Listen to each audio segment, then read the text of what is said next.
Hello, everyone. I'm Dane. And I'm Kamraun. Welcome to the Malazan Brotherhood podcast. Today, we will be discussing Book 1, Chapter 2 of House of Chains, a novel in the Malazan Book of the Fallen. This is part 5 of our coverage of this chapter. Kamraun. Five already? Already. Just started the book. This podcast series is intended to be a companion to reading or listening to the books set in the Malazan universe. It's not a book review, and it is most definitely not a replacement to reading the books. Hopefully you remember the minimum distance to throw a cusser, as you'll be quizzed on it at the end of the episode. Dane, you did remember to train them on that, right? Let me check my notes here. It's going to be a pop quiz. Maybe we'll ask Hedge. Okay. All right. A little dark there, maybe. We will be covering the events of the books in a linear fashion. There will be spoilers for those who have not read the books. We will try not to spoil anything prior to us covering that portion of the respective book. Today's episode contains extreme violence and thus is not suitable for children. Our show is listener supported. If you would like to support us, we would really appreciate that. And you can do so by visiting our Patreon link on our website at horsefrogproductions.com.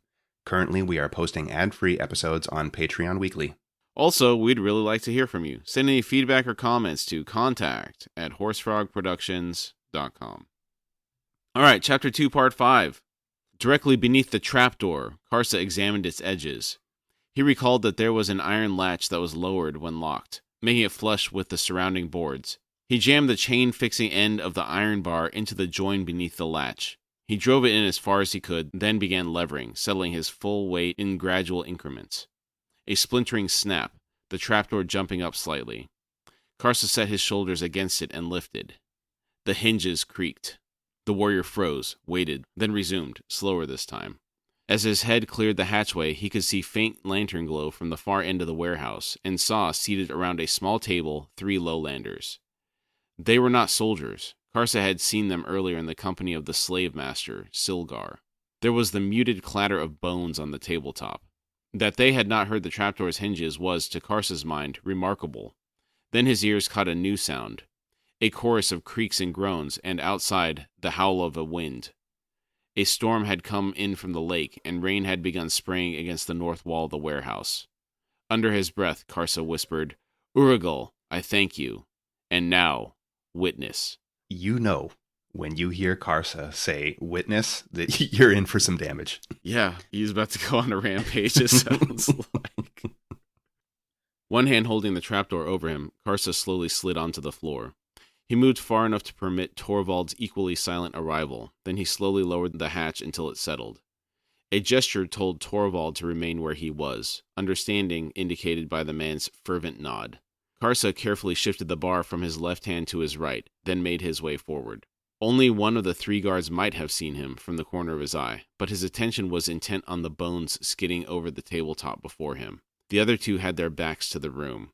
Karsa remained low on the floor until he was less than 3 paces away, then he silently rose into a crouch. He launched himself forward, the bar whipping horizontally, connecting with first one unhelmed head, then on to the second. The 3rd guard stared open-mouthed. Karsa's swing finished with his left hand grasping the red-smeared end of the bar, which he then drove crossways into the lowlander's throat. The man was thrown back over his chair, striking the warehouse doors and falling in a heap.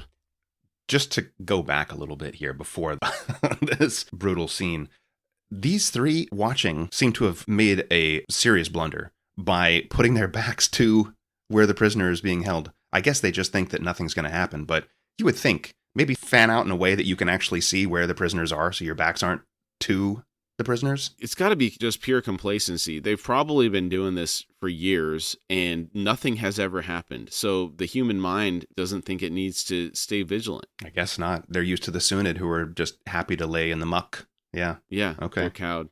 Yeah, I do wonder at that. If you're responsible for being night watch when you're at a camp or something like that and doing rotations, people fall asleep. How do you stay awake? How do you stay vigilant all the time? Because it's stressful. Mm-hmm. It takes a lot of energy, And it's true. If nothing ever happens, I see this happening with us when we're doing the Star Citizen stuff. Mm-hmm. I'm supposed to be watching. I'm getting distracted, just sitting there.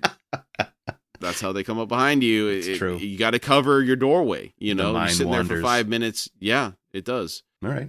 Well, costly mistake for them. Definitely. Karsa set the bar down on the tabletop, then crouched down beside one of the victims and began removing his sword belt. Torvald approached and muttered, "Hood's own nightmare. That's what you are, Urid." Karsa said, "Take yourself a weapon," moving on to the next corpse. Torvald said, "I will. Now, which way shall we run, Karsa? They'll be expecting northwest, back the way you came. They'll ride hard for the foot of the pass. I have friends." Karsa growled, "I have no intention of running," looping both sword belts over his shoulder, the scabbarded longswords looking minuscule where they rested against his back. He collected the flanged bar once more, then turned to find Torvald staring at him. Karsa said, "Run to your friends, Lowlander. I will, this night, deliver sufficient diversion to make good your escape. Tonight, Byrothgild and Delum Thord shall be avenged." I thought it was interesting that he intends to avenge them when he thinks they abandoned him. There does seem to be some conflicting thoughts going on in his mind. I don't understand why. Maybe it's because the outsiders, the others, attacked his tribe members. Well, I say they attacked his tribe members. The Urid initiated the whole thing, but the Urid were killed by the outsiders, so now they must pay. Even though the Teblor are responsible for this whole scenario, there must be retribution for his friends. Well, he is quick to judgment. He had said something else that was, I think it was with Calm, and he was like, "These are my enemies now." It's like, you don't even know them. You just immediately, somebody's my enemy. You've never encountered them, but they're your mortal enemy. And here kind of seems the same thing. Like you said, they wronged him, so that's it. You're on my list. Yeah. Torvald said, "Don't expect me to avenge your death, Karsa. It's madness. You've already done the impossible. I'd advise you to thank the lady's pull and get away while you can. In case you've forgotten, this town's full of soldiers." Karsa said, "Be on your way, child." Torvald hesitated, then he threw up his hands and said, "So be it. For my life, Karsa Orlong, I thank you. The family of Nom will speak your name in its prayers." Karsa said, "I will wait 50 heartbeats." I guess he just can't help himself. Instead of taking Torvald's advice and get away, regroup, he's just doubling down. This drive for revenge is going to cause him to reject all reason that's being thrown his way. He has to go in there and do what he thinks he needs to do. Yeah. It doesn't matter whether it's logical or not. Deeply rooted in their culture, I guess. I don't know if it's that. I think Byroth would have been okay leaving. Maybe so. You're right. Maybe they would have thought we've done our deed and we can go back and we can tell the story of how we messed them up and we got out, and that would have been satisfactory for them. You know what I think would happen is they'd go back and they'd tell them about those Teblor skulls, and they'd bring a real party out here and they would take care of business. That's a good point. Yeah, not just 3. Not like the Segala. What was the punitive army? Like they, they would come with some serious force. Interesting that you mentioned that. The Segala sent 3 to the Panyan Daman. Could those 3 take out this encampment? They were fighting armies and stuff. I mean, granted, they had sorceress help from Lady Envy, and Gareth and Baeljag were there too, and Tool. It was a little bit more than 3, I suppose, but this is another one of those, I guess, your tier list of who really are the most capable fighters in this universe. Is it Segala? Is it these Teblor? Like, who is it? These guys are doing brute force. The Segala have, it seems, unmatched skill with a blade. So yeah, I guess it depends on what type of combat we're talking about and what they're up against. True. Because there's certain things that would definitely benefit them, but others absolutely not. I don't know how they deal with armored cavalry. That's one that I'd be curious about. A large amount of armored cavalry. Yeah. If you have an army of Segala versus them, how they handle that. I don't know. Okay. Yeah, it's an interesting thought experiment, like how they tackle this town. Right. I wonder if we see anything about that later in the books. I don't remember. You get the most information about Segala in Orb Scepter Throne, the Esselmont book. Okay. That's about the best you're going to get. All right. I got to keep reading through that. Without another word, Torvald headed to the warehouse's sliding doors. The main bar had not been lowered into its slots. A smaller latch loosely held the door to the frame. He flipped it back, pushed the door to one side, sufficiently only to pop his head out for a quick look. Then he shoved it open slightly more and slipped outside. Karsa listened to his footfalls, the splash of bare feet in mud, hurrying away to the left. He decided he would not wait 50 heartbeats. Even with the storm holding fast the darkness, dawn was not far away. Why tell him 50 heartbeats if he wasn't planning on holding to it? Yeah. Not really setting him up for success. No, definitely not. Like, I guess he realized how close to dawn it was, maybe, and changed his mind. Hard to say, but it does seem funny that he's like, I'm going to give you 50 heartbeats. And then in the very next breath, it's like, nah, we're not doing that. Karsa slid the door back further and stepped outside. A track narrower than the main street, the wooden buildings opposite indistinct behind a slanting curtain of hard rain. To the right and 20 paces distant, light showed from a single murky window on the upper floor of a house standing next to a side street. This is a very epic image for me. Freeing himself, lets Torvald get away, and now the storm is happening, and he's about to unleash his own storm. Like, the image in my head, I don't know, it's just, this seems very cool. Keeping with the Conan theme, the storm in the background certainly sets an ominous tone for the evening. And it's like the storm coming at the end of Conan the Destroyer as they're summoning Dagoth in the ritual. You remember that huge storm was coming in? Yeah. Some fun facts came up as I was trying to look up Dagoth's name to remember exactly if that was the name of what they were trying to resurrect there. The bejeweled horn that they used in the movie is set to be auctioned off on November 9th of this year. Oh. Crazy that I just looked it up. It's like, a couple weeks from now, it's going to be auctioned off. That's the one that they got out of. They ripped it out of his head? Well, they put it in the statue's head that was to resurrect him, but they okay. recovered it earlier in the movie. Do you have some money set aside? No. I'm not that big of a Conan fan. Come on now. In the movie, Dagoth was played by Andre the Giant wearing the suit. Oh. That must be where that picture of Wilt Chamberlain and Andre the Giant holding Arnold off the ground. I've seen that picture. Came from. Yeah. And Arnold looks like a little kid in that picture. That's really interesting because I've seen that picture floating around and it seemed unusual. I knew why Wilt and Arnold were together, obviously, but I didn't know why Andre was there, apart from I had always kind of thought that they were just friendly because they were both big guys and famous, but I did not know that he was in the movie. That's really interesting. I don't even know that he's credited. It's been a long time since I watched that movie. Interesting little tidbits of information that cropped up there. Yeah. Karsa wanted his blood sword, but he had no idea where it might be. Failing that, any Tebler weapon would suffice, and he knew where he might find some. He slid the door shut behind him. He swung right and, skirting the edge of the street, made his way towards the lakefront. The wind whipping rain against his face, loosening the crusted blood and dirt. The shredded leathers of his shirt flapped heavily as he jogged towards the clearing, where waited the camp of the bounty hunters. There had been survivors, a careless oversight on Karsa's part, one he would now correct. And in the huts of those cold-eyed children, there would be Tebler trophies, weapons, armor. The huts and shacks of the fallen had already been stripped, the doors hanging open, rubbish strewn about. Karsa's gaze settled on a nearby reed-walled shack clearly still occupied. He padded towards it.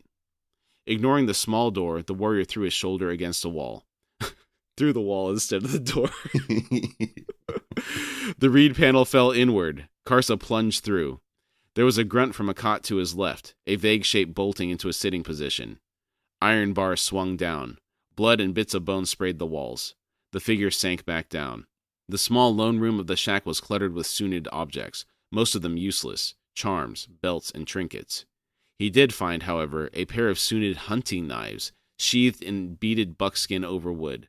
A low altar caught Karsa's attention, some lowlander god, signified by a small clay statue of a boar standing on its hind legs. Still worshipping Fenner? Maybe he hasn't fallen at this point? The Siege of Pale has begun at this point, but that takes a long time. I'm thinking it's going to be a while, maybe a couple years, 2 to 3 years maybe, before Fener gets pulled into this realm. Okay. All right. It's the timeline thing again, trying to keep it all together. So, okay. Still before that happens. Yeah, and the reason I know the Siege of Pale has started is later in this section that we're covering, Silgar makes a comment about the Malazan army getting bogged down outside of Pale. So that may be just the start of the Siege of Pale, has to be because of the timeline that was mentioned earlier. Okay, all right. How large would these Sunid hunting knives appear to you and I? That's a good question. So the Sunid maybe are a little smaller than the Urid, it sounds like. I still think they're huge. I mean, do you think that they're like claymore size, like that big? Or do you think that they're like... Maybe longsword. Longsword, gladius, something in between a short sword and a... Yeah, maybe like a Roman sword. A bastard sword? A hand and a half sword, maybe. I don't know. Yeah, that's kind of what I'm thinking in my head. Okay. Yeah. I'm not a swords expert. You threw a lot of weapons at them. I'm not an expert. I just... yeah, I sounded just good. know all the names of all the different weapons that have been used historically that might fit this category, but, you know. I'm no expert. In my mind, part of me has an image of like a kukri shape for it, not necessarily a straight weapon.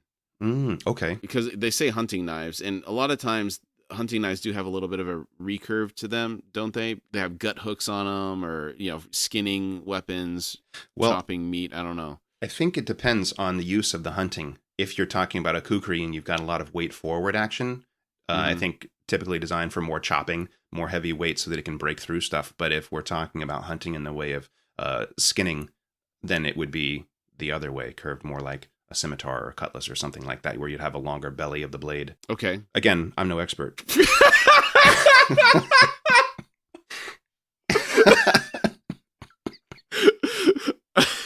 You're the resident expert. We're going to leave it at that. All right. I'll leave it to some people in the comments. Maybe they can clarify this. Carson knocked the altar to the earthen floor, then shattered it with a single stomp of his heel. Returning outside, he approached the next inhabited shack. The wind howled off the lake, white-maned waves crashing up the pebbled beach.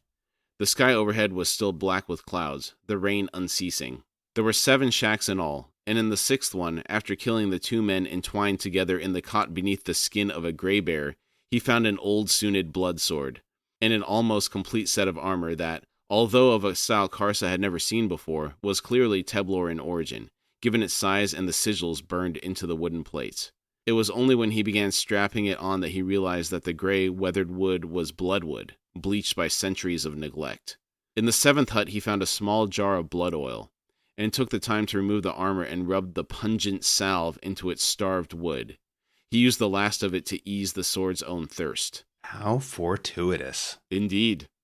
We know what effects the blood oil has on the edge of a weapon. What do you think happens with this armor? Does it harden it somehow? That sounds like a good idea. I mean, if it's soaking into the wood, like they talk about before, kind of honing the edge in some capacity, I would have to think doing the same thing. Soaking into the wood, maybe healing cracks and things like that. Like resin infusion? Yeah. Interesting, too, that the armor, they're using leather armors like Karsa, Byroth, and Delum, that this is actual, like, bloodwood armor. That's pretty cool. I would think they're for 2 different uses. This would be more for battle. I say that Karsa and them were coming for battle, but maybe they're used to more hunting style outfits, and they're not used to actually organized battle where they're wearing armor and stuff like that. Maybe it's a mobility issue. They just like the way the leather allows them a little bit more freedom of movement. It was like padded leather too, right? It wasn't just... Yeah, I think it was thicker.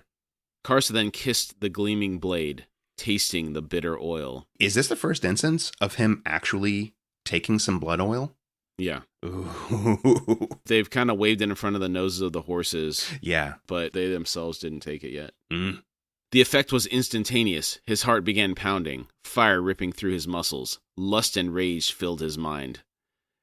That's the Teblor pre-workout, man. He's drinking that Noxplode, getting ready to... Noxplode. Oh, God. That's great. The Noxplode of the Malazan universe. I love it. Used to drink that and then do arenas in World of Warcraft. You were doing that? Yeah.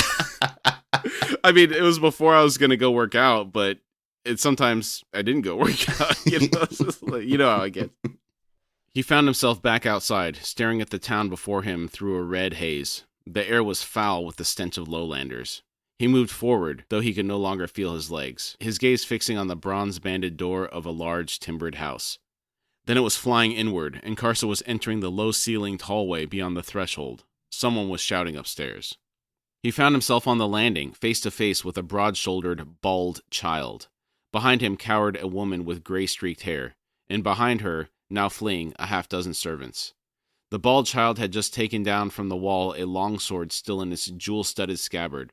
His eyes glittered with terror, his expression of disbelief remaining frozen on his features even as his head leapt from his shoulders. And then Karsa found himself in the last room upstairs, ducking to keep his head beneath the ceiling as he stepped over the last of the servants, the house silent behind him. Before him, hiding behind a poster bed, a young female lowlander.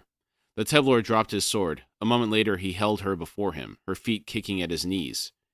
He cupped the back of her head in his right hand, pushed her face against his armor's oil-smeared breastplate. She struggled, then her head snapped back, her eyes suddenly wild. Karsa laughed, throwing her down on the bed. Animal sounds came from her mouth, her long-fingered hands snatching up at him as he moved over her. The female clawed at him, her back arching in desperate need. She was unconscious before he was done, and when he drew away there was blood between them. She would live, he knew. Blood oil was impatient with broken flesh. If the blood oil affects the Teblor women so heavily, how long would it take for a human with significantly less body mass and biologic ability take to metabolize this stuff? I don't know. I wonder if it's because it seems like it was instantaneous, the effect of just as soon as it touched her. I wonder if it would be quicker to get through since she does have smaller mass, or do you think it would linger longer? No. I think it would be worse for her. Because if the Teblor women, it takes months, it stays in their system. Well, that's right. They did say months. They said a long time. Yeah. I mean, does it ever come out of her system? Yeah. She could be in this state forever, potentially. I mean, that would be... Maybe it's like when you take drugs and like you're permanently damaged sometimes. Mm-hmm. Like you never write after... Maybe. You've heard of those people that take psychedelics or something and then like they're permanently messed up after that? That's a good point. This was one of those moments that struck me as having long-term consequences in the story for some reason. You would think it would have to have some kind of lasting effect. She's got the blood oil in her. And potentially a child. Right. It would be interesting to see if we find out in this series or not, but... Karsa was outside in the rain once more, sword in his hands. The clouds were lightening to the east. He moved on to the next house. Awareness drifted away then, for a time, and when it returned he found himself in an attic with a window at the far end through which streamed bright sunlight. He was on his hands and knees, sheathed in blood, and to one side lay a child's body, fat and in slashed robes, eyes staring sightlessly. Waves of shivering racked him, his breath harsh gasps that echoed dully in the close, dusty attic. He heard shouts from somewhere outside and crawled over to the round, thick-glass window at the far end. Below was the main street, and he realized that he was near the west gate. Glass-distorted figures on restless horses were gathering, Malazan soldiers. As he watched, and to his astonishment, they suddenly set forth for the gate. The thundering of horse hooves quickly diminished as the party rode westward. The warrior slowly sat back. There was no sound from directly beneath him, and he knew that no one remained alive in the house. He knew also that he had passed through at least a dozen such houses, sometimes through the front door, but more often through recessed side and rear doors, and that those places were now as silent as the one in which he now found himself. He thought, the escape has been discovered, but what of the bounty hunters? What of the townsfolk who have yet to emerge onto the street, though the day is already half done? How many did I truly kill? So it was before dawn when he started, and now it sounds like it's about noon or so. It kind of feels like the soldiers are really bungling recapturing Karsa. This monster is terrorizing the entire town, and they can't find him. Maybe the soldiers aren't normally stationed there. I think they said the company just came in, so they might not be familiar with the area. Like a police force would probably be more used to like a local enforcement group of some type, but I think Karsa dealt with a lot of them already. Maybe, but it seems like if you've gone through, what's he say, 12 houses or so? Yeah. I feel like that's a pretty bloody path. Nobody to hear screams or any kind of disturbances going on. I don't know. I feel like it's... That storm might have been doing a good job of covering up a lot of the sound, too. That's a good point. Maybe so. Maybe enough wind howling and kind of indistinguishable between wind and a whale. What a setting, though. All this rampaging going on in that big storm. Pretty terrifying. Yeah, very terrifying. Soft footfalls below. 5, 6 sets, spreading out through the room under him. Karsa, his senses still heightened beyond normal by the blood oil, sniffed the air, but their scent had yet to reach him. Yet he knew these were hunters, not soldiers. He drew a deep breath and held it for a moment, then nodded to himself and thought, yes, the slave master's warriors, deeming themselves cleverer than the Malazans, still wanting me for their master. Karsa made no move. Any shift of weight would be heard, he well knew. Twisting his head slowly, he glanced back at the attic's hatch. It was closed. He'd no recollection of doing so it probably was the trapdoor's own weight that had dropped it back into place. He thought, but how long ago? His gaze flicked to the child's corpse. The blood dripping from his gaping wounds was thick and slow. Some time had passed then. He heard someone speak, and it was a moment before he realized that he could understand the language. The voice said, a bell, sir, maybe more. Another asked, so where is the merchant Belantis? Here's his wife, their 2 children, 4 servants. Did he own more? There was more movement. When he says he could understand, do you think that they're speaking the Nathi/Sunid Yes. trading dialect? I think it's the Nathi dialect. Okay. These are probably Nathi. Do you remember Torvald told him that the Nathi were really not allies of the Teblor, and that they are the ones that perfected torturing people? If they're working for the slave master, they're speaking a dialect he understands. To me, it seems like not so much the Sunid aspect, maybe it's more Nathi dialect, but it's close enough, like Spanish versus Mexican Spanish. Okay. Similar, but different enough to where you could tell the difference between the two. Yeah, I guess it makes more sense that the slave masters, bounty hunters, and stuff are speaking that language as opposed to these not being soldiers. Like, he didn't just all of a sudden be like, oh, I can speak the Malazan dialect. I can speak Daru or something out of nowhere. So, okay, that makes sense. The first voice said, check the lofts. The second voice asked, where the servants slept? I doubt fat old Belantis could have climbed that ladder. Further in, another voice cried, here, the attic stairs are down. The first voice said, all right, so the merchant's terror gave him wings. Go up and confirm the grim details, asked Stab, and be quick. We need to check the next house. The second voice said, hood's breath, Borug. I nearly lost my breakfast in the last place. It's all quiet up there. Can't we just leave it at that? Who knows, the bastard might be chopping up the next family right now. There was silence, then Borug said, all right, let's go. This time, I think Silgar's plain wrong. That Urid's path of slaughter is straight for the west gate, and I'd lay a year's column he's heading for Talan Pass right now.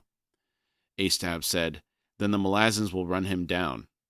Borug said, aye, they will. Come on. I guess not all these hunters are brave or giving kind of super soldier vibes. Still maybe a little bit of fear coming from them. They're all really brave while he's in chains. Yeah, true. Yep. Well, there's no repercussion. They're going to pop off and puff their chest. Interesting. Yeah. Karsa listened as the hunters converged on the front door, then headed back outside. The Teblor remained motionless for another dozen heartbeats. Silgar's men would find no further scenes of slaughter westward along the street. This fact alone would bring them back. He padded across to the trapdoor, lifted it clear, and made his way down the blood-spattered wooden steps. There were corpses strewn along the length of the hallway, the air foul with the reek of death. He quickly moved to the back door. The yard outside was churned mud and puddles, a heap of pavestones off to one side awaiting the arrival of laborers. Beyond it was a newly built low stone wall, an arched gate in its center. The sky overhead was broken with clouds carried on a swift wind. Shadows and patches of sunlight crawled steadily over the scene. There was no one in sight. Karsa crossed the yard at a sprint. He crouched down at the arched gate.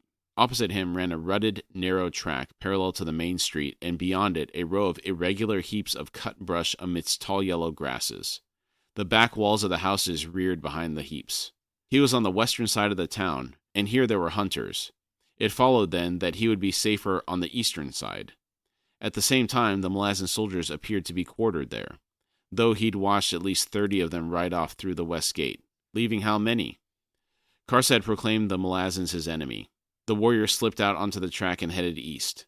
Hunched low, he ran hard, his eyes scanning the way ahead, seeking cover, expecting at any moment the shout that would announce his discovery. He moved into the shadows of a large house that leaned slightly over the alley. In another 5 strides, he would come to the wide street that led down to the lakeshore. Crossing it undetected was likely to prove a challenge. Silgar's hunters remained in the town, as did an unknown number of Malazans. Enough to cause him trouble?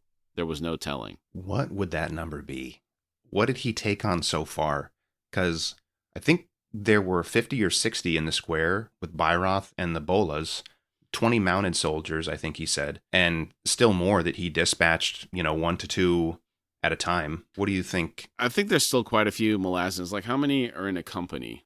A company typically consists of 100 to 250 soldiers. Oh, that's a lot. I don't think he's killed that many Malazans. It seems to me that most of what he's been attacking has been bounty hunters and normal town folks so far. Probably some Malazan soldiers in there. Mm-hmm. I'm not sure he's been fighting Malazans since he escaped at night. It's been all locals. So I think if there's 250, say, there's probably at least over 200 still. Well, I'm curious in his mind, though, like if he's already taken out maybe somewhere between 60 and 80, I'm wondering, like in his mind, his thought, what would that number look like to him? It's like, yeah, that's probably going to be a problem.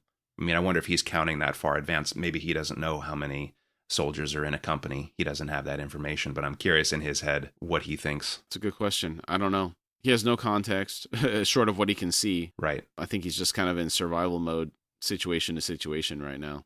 Yeah. Okay. He knows that going west won't work, so he's got to go the other way. And yeah. I guess take whatever if he comes. sees something, he'll go a different way, you know? Yeah. Yeah. Play it by ear. 5 cautious strides and he was at the edge of the street. There was a small crowd at the far end, lakeside. Wrapped bodies were being carried out of a house, whilst 2 men struggled with a young, naked, blood-splashed woman. She was hissing and trying to claw at their eyes. It was a moment before Karsa recollected her. The blood oil still burned within her, and the crowd had drawn back in obvious alarm, their attention one and all fixed on her writhing form. A glance to the right. No one. Karsa bolted across the street. He was but a single stride from the alley opposite when he heard a hoarse shout, then a chorus of cries. Skidding through sluicing mud, the warrior raised his sword and snapped his gaze towards the distant crowd, to see only their backs, as they fled like panicked deer, leaving the wrapped corpses strewn in their wake. The young woman, suddenly released, fell to the mud, shrieking, one hand snapping out to clamp on the ankle of one of her captors. She was dragged through the mud for a body length before she managed to foul the man's stride and send him sprawling. She clambered atop him with a snarl. What the blood oil is doing to this girl, it reminds me of the infected from 28 Days Later. Sort of bloodshot eyes, completely wild, not really comprehending much of anything. That's a great analogy. Base animal instincts seem to have come to the fore, and no thought is happening at all. Yeah. It's just the lower level stuff. Yeah, you're Lizard right. brain. Completely wild, yeah. Lizard brain. Karsa padded into the alley. A bell started a wild clanging. He continued on, eastward, parallel to the main street. The far end, 30 or more paces distant, seemed to face onto a long, stone-walled, single-leveled building, the windows visible bearing heavy shutters. As he raced towards it, he saw 3 Malazan soldiers dart across his field of vision. All were helmed, visors lowered, and none turned their heads. Karsa slowed his pace as he neared the alley's end. He could see more of the building ahead now. It looked somehow different from all the others in the town, its style more severe, pragmatic, a style that Teblor could admire. He halted at the alley mouth. A glance to his right revealed that the building before him fronted onto the main street, beyond which was a clearing to match that of the west gate, the edge of the town wall visible just beyond. To his left and closer to hand, the building came to an end, with a wooden corral flanked by stables and outbuildings. Karsa returned his attention to his right and leaned out, slightly further. The 3 Malazan soldiers were nowhere to be seen. The bell was still pealing somewhere behind him, yet the town seemed strangely deserted. Karsa jogged towards the corral. He arrived with no alarms raised, stepped over the railing, and made his way along the building's walls towards the doorway. He's tall enough to just step over the railing. I noticed that too. I thought that was funny. That would be like chest height or something to you and I. He just steps over. Yeah. The door had been left open. The antechamber within held hooks, racks, and shelves for weapons, but all such weapons had been removed. The close, dusty air held the memory of fear. Karsa slowly entered. Another door stood opposite, this one shut. A single kick sent it crashing inward. Beyond, a large room with a row of cots on either side.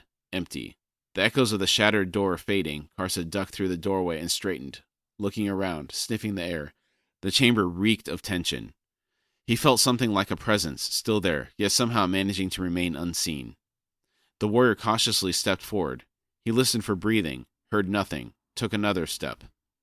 The noose dropped down from above, over his head and down onto his shoulders. Then a wild shout, and it snapped tight around his neck. As Karsa raised his sword to slice through the hemp rope, 4 figures descended behind him, and the rope gave a savage yank, lifting the Teblor off his feet. There was a sudden splintering from above, followed by a desultory curse. Then the crossbeam snapped, the rope slackening, though the noose remained taut around Karsa's throat. Unable to draw breath, he spun, sword cleaving in a horizontal slash that passed through empty air. The Malazan soldiers, he saw, had already dropped to the floor and rolled away. Karsa dragged the rope free of his neck, then advanced on the nearest scrambling soldier. Sorcery hammered him from behind, a frenzied wave that engulfed the Teblor. He staggered, then, with a roar, shook it off. He swung his sword. The Malazan before him leapt backward, but the blade's tip connected with his right knee, shattering the bone. The man shrieked as he toppled. Ooh. This makes my skin crawl. Knees, I guess, have to be added to my list of bugaboos along with collarbones. Man, my wife showed me a video the other day, and it was this guy. He was this girl's uncle, and apparently she's in high school in track, and he thought he could beat her in a race. He's probably mid-30s. They're racing in the street. He's having to hold his pants up, a little bit of a gangster, and she's got perfect form, and she's beating him. At one point, his right knee completely folds in the wrong direction, perpendicular to the way it should. God. And the whole leg just collapses. And I was thinking, this guy may have run track 20 years ago, but like, you can't just get up and go all out sprint racing like a teenager. You know what I mean? You got to train for that. My God. It escalated so quickly. Oh, yeah. I mean, he was going and then it just folded. That Terrible. is horrific. That is terrible. Ooh. Yeah, dude. Yeah, knees are on the list. Gross. A net of fire descended on Karsa, an impossibly heavy web of pain that drove him to his knees. He sought to slash at it, but his weapon was fouled by the flickering strands. It began constricting as if it possessed a life of its own. The warrior struggled within the ever-tightening net, and in moments was rendered helpless. From a visual perspective, this is very reminiscent of that magic that they used in the Doctor Strange movie, where they had all these ropes, and I think at one point they might have even had like a magical net that they got somebody with. Does that sound familiar to you? I'm getting a visual of that somehow. I'm not familiar with the Doctor Strange movie you're talking about. You didn't watch any of the Marvel MCU stuff? Some of the Marvel stuff I have seen, and you're right, I do recall a lasso from maybe it was one of the Avengers movies. Okay, so it was probably Doctor Strange in that. Oh, okay. Then yeah, I can see that. This seems a little bit more webbed than just a lasso. Yeah, I thought there was one where they tied somebody up with it too, like it was more web-like. I may be misremembering, but like it's that, to me, it's kind of like the golden fire-looking magical rope. Okay, I see it as blue, but whatever. You see it as blue? Yeah. Really? Yeah. Like a bright blue? Yeah, like a blue lightning, like white in the center and blue edges to it. It's like an electric net? More electric, yes. Interesting. All right. Do you think that fits thematically? Probably not, but I mean, my mind works in mysterious ways. I mean, I think the Segala look like samurai. So I mean, like, what do we do? And I think they look like circus performers or pirates or something. So who knows? A wounded soldier's screams continued until a hard voice rumbled a command and eerie light flashed in the room. The shrieks abruptly stopped. Figures closed in around Karsa, one crouching down near his head. A dark-skinned, scarred face beneath a bald, tattoo-stitched pate. The man's smile was a row of gleaming gold. He said, "You understand Nathi, I take it. That's nice. You just made Limp's bad leg a whole lot worse, and he won't be happy about that. Even so, you stumbling into our laps will more than make up for the house arrest we're presently under." That caught me by surprise. I was like, why are these guys on house arrest? We're going to find out later. Yeah. Being general louts or something. Yeah. Another soldier said, "Let's kill him, Sergeant." The sergeant said, "Enough of that, Shard. Bell, go find the slave master. Tell him we got his prize. We'll hand him over, but not for nothing. Oh, and do it quietly. I don't want the whole town outside with torches and pitchforks." The sergeant looked up as another soldier arrived. He said, "Nice work, Ebron." Ebron said, "I damn near wet my pants, Cord, when he just threw off the nastiest I had." This is another instance of Karsa shrugging off what sounds like some pretty strong magics. I do wonder why this magic net was able to subdue him. Do you think it's because he couldn't move? Possible. Like, if he couldn't engage his weapon on it, there might be some aspect of that. And also, like, if he's standing upright, maybe he can stretch and draw away from whatever's holding him better to stretch it out, weaken it. But then we find out what this spell's designed to do as well later in the section, and that kind of also gives you a little insight into how strong it has to be to hold him. Okay. Shard muttered, "Just shows, don't it?" Ebron said, "Shows what?" Shard said, "Well, only that clever beats nasty every time, that's all." Sergeant Cord grunted, then said, "Ebron, see what you can do for Limp before he comes sound and starts screaming again." Ebron said, "I'll do that. For a runt, he's got some lungs, though he just..." What do you think they did to Limp? I originally thought they might have hit him with some quick denouement, but now I'm wondering if they did something else to him. I have no idea. When he asked him to go help, I'm just thinking he's going to try and do first aid, because we find out what Ebron's warren is in a bit here, and it's not denouement. Oh, okay. And most people don't have access to multiple warrens. No, we don't have a whole bunch of quick bends rolling around, do we? Nope. Okay. Cord reached down and carefully slid his hand between the burning strands to tap a finger against the blood sword. Burning strands, by the way. Yeah, okay. He said, So here's one of the famed wooden swords, so hard it breaks Aaron's steel. Shard said, look at the edge. It's the resin they use that makes that edge. Cord said, and hardens the wood itself. Aye. Ebron, this web of yours, is it causing him pain? Ebron's reply came from beyond Karsa's line of sight. If it was you in that, Cord, you'd be howling to shame the hounds. For a moment or two, then you'd be dead and sizzling like fat on a hearthstone. Cord frowned down at Karsa, then slowly shook his head and said, he ain't even trembling. Hood knows what we could do with 5,000 of these bastards in our ranks. Ebron said, might even manage to clean out Mott Wood, eh, Sergeant? This is great. That if they had 5,000 Teblor or something, they might be able to clean out Mott Woods. Man, that legend of the Mott Irregulars just keeps getting bigger. Yeah. That's another, seems like a whole series that they could do on the Mott clan. They seem so legendary. Yeah, it seems like a missed opportunity. He does the Bacalane and Corval Brooch side stories, but I feel like there's a bunch of them that they could do about Mott Irregulars. Yeah. This is probably a universe that just continue to expand. If he had unlimited amounts of time, there's so many good characters. Yeah. Mm-hmm. Cord said, might at that, then rose and stepped away. He asked, so what's keeping Bell? Shard said, probably can't find no one. Never seen a whole town take to the boats like that before. Boots sounded in the antechamber, and Karsa listened to the arrival of at least a half-dozen newcomers. A soft voice said, thank you, Sergeant, for recovering my property. Cord said, ain't your property anymore. He's a prisoner of the Malazan Empire now. He killed Malazan soldiers, not to mention damaging Imperial property by kicking in that door there. Silgar said, you cannot be serious. Cord quietly drawled, I'm always serious, Silgar. I can guess what you got in mind for this giant. Castration, a cut-out tongue, hobbling. You'll put him on a leash and travel the towns south of here, drumming up replacements for bounty hunters. But the Fist's position on your slaving activities is well enough known. This is occupied territory. This is part of the Malazan Empire now, like it or not, and we ain't at war with these so-called Teblor. Oh, I'll grant you, we don't appreciate renegades coming down and raiding, killing Imperial subjects and all that, which is why this bastard is now under arrest, and he'll likely be sentenced to the usual punishment, the Odotaral mines of my dear old homeland. Cord moved to settle down beside Karsa once more, then continued, meaning we'll be seeing a lot of each other, since our detachment's heading home. Rumors of rebellion and such, though I doubt it'll come to much.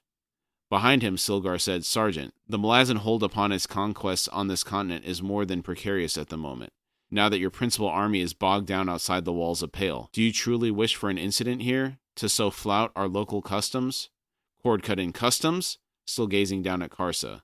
Cord bared his teeth and said, the Nathi custom has been to run and hide when the Teblor raid. Your studious, deliberate corruption of the Sunid is unique, Silgar. Your destruction of that tribe was a business venture on your part. Damn successful it was, too. The only flouting going on here is yours, with Malazan law. He looked up, his smile broadening. He said, what in Hood's name do you think our company's doing here, you perfumed piece of scum? I really like this bit. Not holding back any contempt for him. The soldiers have a really fun way of insulting people. When they have the ability to tell people what they actually think and not have to... Yeah, no decorum. And, there's a moral piece of it here, too, which is interesting. The Malazan Empire, while many don't want them to take over, they're against slavery. Yeah, and they have what was happening after Pale, the hour of reckoning or whatever. What did they call it again? I forget what it was called. I think that was a special deal that they had to give the Moranth for their alliance. So the Malazans do put people in jail in the work camps and stuff, but it's not people are allowed to own slaves in the Malazan Empire, at least not that I've seen. Interesting distinctions, I guess. Yeah. Also, it sounds like that it was Silgar who had orchestrated the downfall of the Sunid. What a guy. Think about it. You get people gambling, get them addicted to stuff. You take them out of their culture and then twist them so that they turn on their own people. I mean, seems like something that's happened before in history. Yeah. You know? It certainly does, doesn't it? Yeah, Silgar's a real gem. Sarcastically, of course. I mean, it's hard not to hate that guy. Yeah. There was another bit in that last statement from Silgar that gives us insight into the timeline. Like I mentioned earlier, that the Malazans are tied up trying to take Pale. So this is probably just a very early part of the siege of Pale. Okay, good timeline addition. All at once, tension filled the air as hands settled on sword grips. From one side, Ebron said, rest easy, I'd advise. I know you're a male priest, Silgar, and you're right on the edge of your warren right now. but I'll turn you into a lumpy puddle if you make so much as a twitch for it.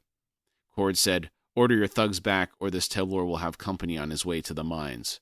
Silgar said, you would not dare. Cord cut in, wouldn't I? Silgar said, your captain would. Cord again cut in, no, he wouldn't. Silgar said, I see. Very well. Damask, take the men outside for a moment. Karsa heard receding footsteps. After a moment, Silgar continued, now then, Sergeant, how much? Cord said, well, I admit I was considering some kind of exchange, but then the town's bells stopped, which tells me we're out of time. Alas. Captain's back.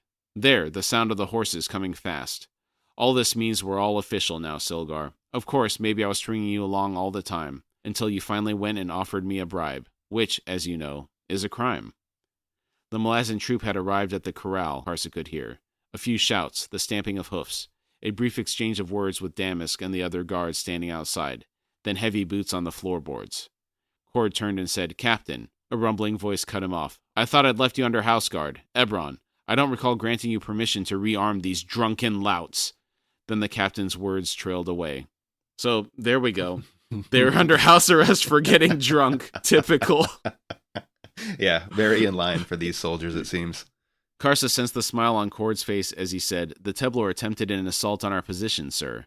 The captain said, which no doubt sobered you up quick. Cord said, that it did, sir. Accordingly, our clever sorcerer here decided to give us back our weapons so that we could effect the capture of this overgrown savage. Alas, Captain, matters have since become somewhat more complicated. Silgar said, Captain kindly, I came here to request the return of my slave and was met with overt hostility and threats from this squad here. I trust their poor example is not indicative of the depths to which the entire Malazan army has fallen. Captain kindly said, that they're definitely not, slave master. I heard Captain Kindly, and I was super excited. I forgot he was introduced here. Yeah, this is a really good character. Mm-hmm. Like to see more of them and see what they get up to as we follow them through. Yeah, we've known a number of captains since the books began, but Kindly brings a different energy. He certainly, yeah, he does. Very serious guy. Yeah. I love the exchanges with him and his soldiers. Mm-hmm. It's amazing. Well, the wordplay, too, of how, like, I don't remember exactly if Kindly is his name or if this is another one of the Malazan sort of nicknames that they have given, but it certainly seems to, the wordplay, it fits. It's funny. Yeah. Silgar said, excellent. Now, if we could, Cord cut in. He tried to bribe me, sir, in a troubled, distressed tone. There was silence, then Kindly said, Ebron, is this true? Ebron said, afraid it is, Captain. There was a cool satisfaction in Kindly's voice as he said, how unfortunate. Bribery is a crime, after all. Cord added, I was just saying the same thing, sir. Silgar hissed, I was invited to make an offer. Ebron said, no, you wasn't. Captain Kindly said, Lieutenant Pors, place the slave master and his hunters under arrest. Detach 2 squads to oversee their incarceration in the town jail. Put them in a separate cell from that bandit leader we captured on the way back. The infamous Knuckles is likely to have a few friends locally, barring those we strung up beside the road east of here, that is. Oh, and send in a healer for Limp. Ebron seems to have made something of a mess in his efforts on the unfortunate man. Oh no, Torvald gets recaptured too? Yeah, that's too bad. I think it's funny that Kindly called him the infamous Knuckles. Yeah, I like that. I guess it turns out that those 50 heartbeats, they might have helped a little bit. Maybe. Not giving him enough time. I don't know. Karsa was kind of like a ghost going through the town, apparently. So I don't know how much the 50 heartbeats would have mattered. It probably took until daylight as people started realizing what had happened, you know? You think so? Yeah, I think until somebody realized that there was a breakout of the slave pits and then they saw he wasn't in there and then probably. Even with him kind of saying when he took the blood oil that he kind of phased out a little bit and just went into his rage, you think it was still kind of quiet? Yeah, but it said he was taking side doors and back doors into these places, and the storm was there. That's true. So not full on berserk modes, but the worst stuff that I saw was when he was kicking indoors and tackling through walls. Mm-hmm. That's probably the loudest stuff that was going on. All right. Ebron snapped, well, I ain't Denul, you know. Kindly calmly said, watch your tone, mage. Ebron said, sorry, sir. Kindly continued, I admit to some curiosity, Ebron. What is the nature of this spell you have inflicted on this warrior? Ebron said, a shaping of ruse. Can I get a refresher on what ruse does? It's the path of the sea, controlled by the elder god Male. Allegedly one of the hardest warrens to master, said by Quickben himself. Interesting that Silgar is a priest of Male. To have two male-aspected individuals here together so far from the sea is kind of odd to me. Also interesting, I think, is that Eberron made the comment that he would turn Silgar into mush. If one is a priest and the other is using ruse, I wonder how maybe he's just a more adept, I wonder. The distinction between like a battle mage and a priest, I do wonder at that. Because there are different skills. So while Silgar may have access to Male's Warren, I feel like Eberron probably has more offensive capability. But yeah, that did stick out to me too. Okay. Eberron certainly thinks he's more powerful than Silgar. All right. Interesting, the distinction, I guess, what that actually means. What a priest is capable of. Kindly cut in, yes, I know your Warren, Eberron. Eberron said, yes, sir. Well, it's used to snare and stun Denrabi in the seas. Kindly asked, Denrabi? Those giant sea worms? Eberron said, yes, sir. And those are those giant armored centipede kraken things that we learned about in Deadhouse Gates. At the beginning of it, Fiddler shot a cusser in one's mouth. It was a diver's. At the time, they thought it was just a soul taken because they killed that one. Then at the end of the books, when they're at Tremor Lore, the rest of them showed up through that warren and flying centipede things that are huge. That's kind of crazy. Yeah. Big, massive beasts. I think they have metal jaws, right? Something like that. I don't remember the specifics of them. It's been a long time. Huge mandibles. Okay. Yeah. Big, though. Kindly asked, well, why in Hood's name isn't this Teblor dead? Eberron said, good question, Captain. He's a tough one, he is, ain't he just? Kindly said, Beru fend us all. Eberron said, aye, sir. Kindly said, Sergeant Cord. Cord said, sir. Kindly said, I have decided to drop the charges of drunkenness against you and your squad. Grief for lost ones. An understandable reaction, all things considered. This time. The next abandoned tavern you stumble into, however, is not to be construed as an invitation to licentiousness. Am I understood? Cord said, perfectly, sir. Kindly said, good. Eberron, inform the squads that we are departing this picturesque town, as soon as possible. Sergeant Cord, your squad will see to the loading of supplies. That will be all, soldiers. Eberron asked, what of this warrior? Kindly asked, how long will this sorceress net last? Eberron said, as long as you like, sir, but the pain, kindly cut in, he seems to be bearing up. Leave him as he is, and in the meantime think of a way to load him onto the bed of a wagon. Eberron said, yes, sir. We'll need long poles. Captain kindly muttered, whatever, striding away. Karsa sensed the sorcerer staring down on him. The pain had long since faded, no matter what Eberron's claims, and indeed, the steady, slow tensing and easing of the Teblor's muscles had begun to weaken it. He thought, not long now. Oh my God. Can you imagine the surprise if he were to break out of this magic net? I think there would be a lot more pants wetting from Eberron. Yeah, this guy is unstoppable. Hood's own nightmare. Yeah. Incredible. And thus the chapter ends. Woo. For standout moments. Karsa escapes, gets re-equipped with armor and a blood sword, and then gets recaptured. Poor guy can't catch a break.